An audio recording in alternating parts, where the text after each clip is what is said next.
আমি একটু বলি, বলো। হ্যাঁ বলতেই পারো। সবাই বলো। কিন্তু সবার এক হওয়া লাগবে।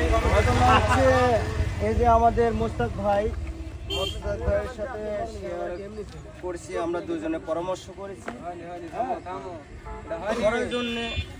তো আপনার এই যে নারকেল গাছ বিষয়ে ভবিষ্যতে কি রুলস আসলে ভালো হয়, এই যে নারকেল গাছগুলো আমাদের আজকে তারিখটা মনে রাখেন, আপনাদেরকে মানে অনলাইনে প্রকাশ করলাম গাছ বানানোর কথা, অ্যাড দিয়েছিলাম যে ভবিষ্যতে নারকেল ডাঙ্গা অনলাইন কাঁপানো দেখতে পাবেন মসমইল হাট থেকে। এখান থেকে আমার মূলত উদ্দেশ্য যে সারা দেশে এই নারকেলেই গাছই পরিচালিত হোক। এই যে ফলের গাছের দেখেন কি অবস্থা, হ্যাঁ বিষয়টা দেখেন আপনারা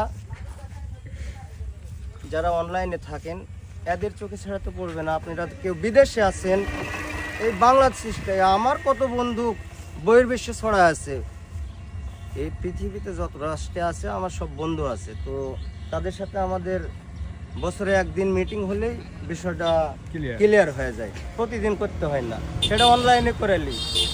আর আমার নিজস্ব কোনো আইডি নাই, কিছুই নাই, সব ছোট ভাইয়েরা দেখাশোনা করে।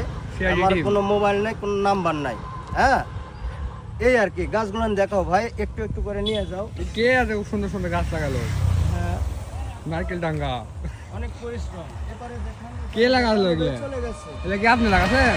হ্যাঁ হ্যাঁ হ্যাঁ, মানে পরিকল্পনা আমার ছিল যে কোনো এক উপর আল্লাহর তরফ থেকে চলে আসছে, এখনো নাম প্রকাশ হয়নি, তার নামে আর কি এখানে একটা সাইনবোর্ড হবে যে ইনার উদ্যোগে এই জিনিসটা তৈরি করা, এই আর কি। ঠিক আছে, আমিও জানি না, এটা স্বপ্নে এসে দেখে গেছি।